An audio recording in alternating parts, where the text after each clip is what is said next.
All right, real quick video about the side pulleys, sheaves that I'm using to raise and lower my elevator. This is a risk element. They are not load rated, okay? I think they were actually intended for use with rope, line, and not wire rope or cable, in part because they have brass sheaves on them and not steel.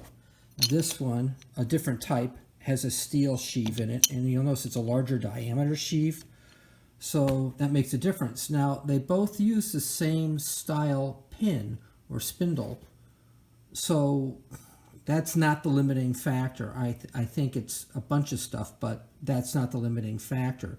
What I want to show you is what can go wrong and what you need to be checking for frequently for your safety, because your life kind of depends on it if you're standing underneath this thing. So you can see what happened is the wire rope hung up on the spindle, on the sheave, and started grooving it. And once it started grooving it, it was not motivated to rotate. It had a flat spot. Okay, now why did that happen? You pull it out and you examine the spindle, and if you look closely, you can see that it's been grooved. It's got a flat developing on it, and it's really torn up. Now, these do have steel inner liners so that it's not chewing up the brass, but it's not doing enough. So apparently that steel is harder than the pin. What you need to do is take them apart, remove the pin, and thoroughly grease it before you put it into service.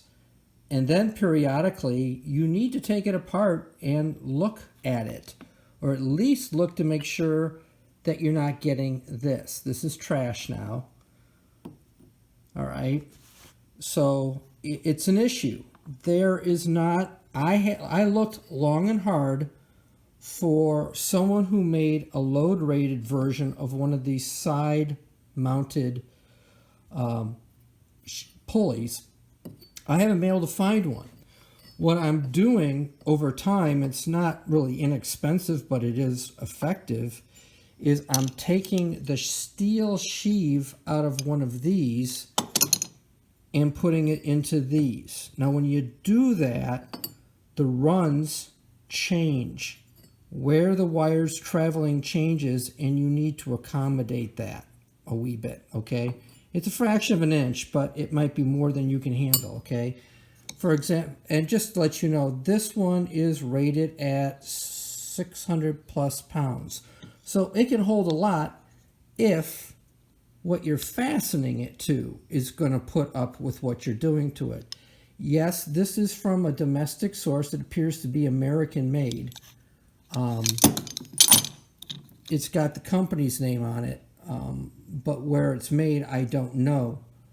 But that's a start. Anyway, be careful. Inspect your running gear frequently. Look for that kind of grooving. That's a bad thing. Look for this kind of galling on your axle. You can see there's some corrosion on there. This is me learning and sharing. And all I do is I use axle grease like I use on my tractor, and I apply it to the inside of the spindle of the sheave. Good Lord, I'm tired. I put it to the inside of the sheave, and then I reassemble it. One other thing, when I install these, I'm putting a hole directly behind where that pin comes out. I'm putting that through the wood. It's a 7/8 inch hole, and it's large enough for me to be able to run a magnet back there. So if I pull the cotter pin, I've taken the load off of it, I can pull that pin out and drop the sheave and inspect everything.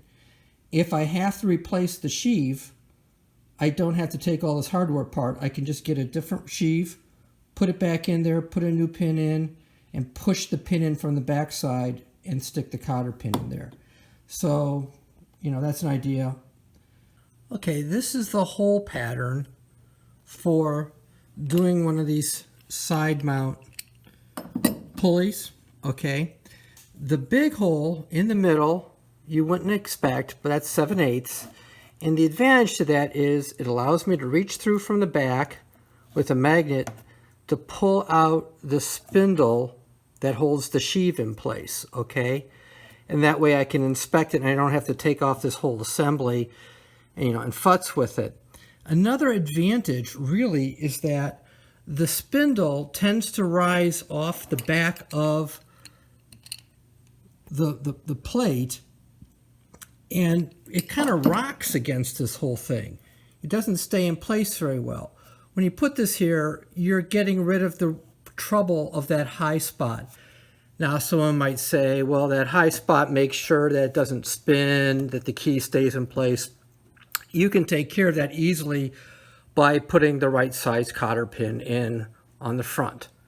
So this is what I'm doing to try and make these things easier to service. I am putting a call out now.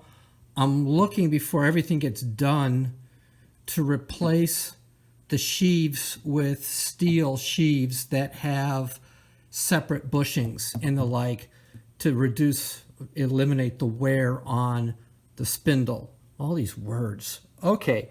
Oh, these lines here, those lines there demark the cable run. Okay, so this is the height the cable needs to be at. This is where it descends. And the idea is to absolutely minimize the amount of strain that I'm putting on that cable. It goes where I need it to go. All right, later.